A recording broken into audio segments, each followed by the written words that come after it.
full facial surgery. Your department. Very, very far away. Very far away. It cannot be done by a single plastic surgeon. You need 3 or 4 people working round the clock who will.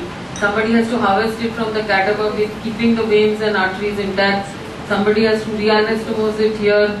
Then you need at least 3 anastomoses. You need 2 on both sides, 1 on the scalp. And then you have to have a good cadaver program. As soon as it's all these brain dead patients who are willing to give their face for. In India, as it is, skin bank we have not been able to establish because nobody wants. Only I think Bombay one center has started this cadaver skin for burns. So when the patient dies, the party gives consent for harvesting the skin and keeping it in the skin bank. But in India, most people won't agree that their relative will go and take out the skin graft and skin him dead. What is your plan 2020? Future plan of the department? Madam, how they address the problem of rejection with other skin?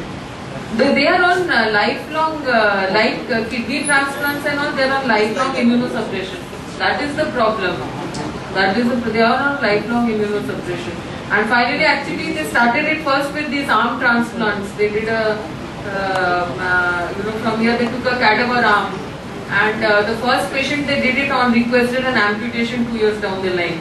Because he was so fed up of having all these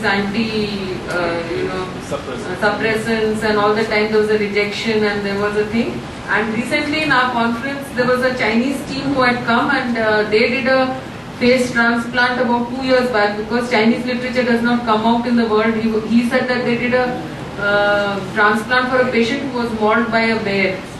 So that patient came to them, he was living in some high mountains in China and they did a facial transplant.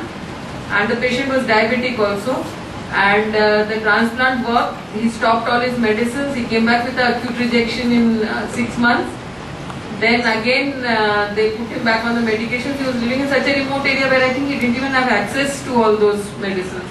And then he died 1.5 years later because of diabetic ketoacidosis. So, but I think that is the way of the future when patients can sort of